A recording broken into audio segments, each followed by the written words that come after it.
అనుకోవాలి కదా.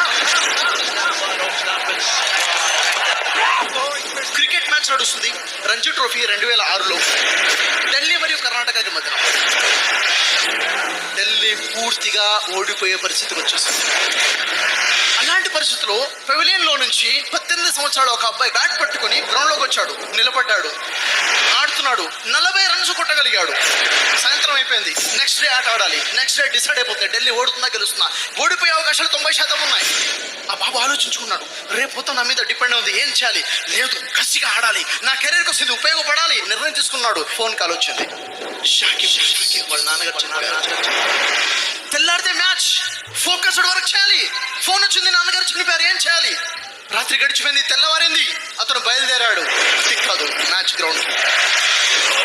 ఎలా ఆడాడంటే ప్రజలందరూ చూస్తూ ఉండిపోయారు. దాదాపుగా సెంచరీకి దగ్గరగా రన్స్ కొట్టేసి మ్యాచ్ ని ఫిక్స్ చేశారు.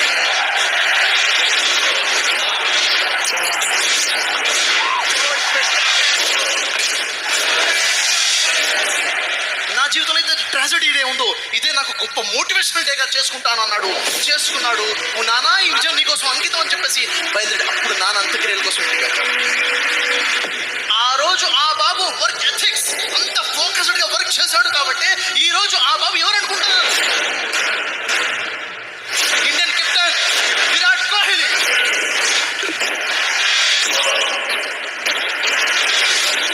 ఆ రోజు కనుక ఆ రోజు పెవిలియన్ నుంచి ఇంటికి వెళ్ళిపోయినట్లయితే ఈ రోజు ఇండియన్ కెప్టెన్ గా ఉండేవాడా, క్రికెట్ స్టార్ గా ఎదగలిగేవాడా? ఒడిదుడుకులు రాకూడదు కాదు, వస్తాయి.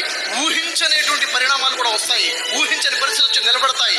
ఎంత ధైర్యంగా లక్ష్యం కోసం ముందుకెళ్తాం. అది నీ మీద అర్థమవుతుందో? ఎవరికైతే అర్థమవుతుందో వాడు మేలుకుంటాడు. వాడి జీవితంలో విజయాలు ఉంటాయి. వాడి గురించి ప్రజలు మాట్లాడుతూ ఉంటారు, వినేవాళ్ళు వింటూ ఉంటారు, సాధించేవాళ్ళు సాధించుకుంటూ ముందుకెళ్తారు.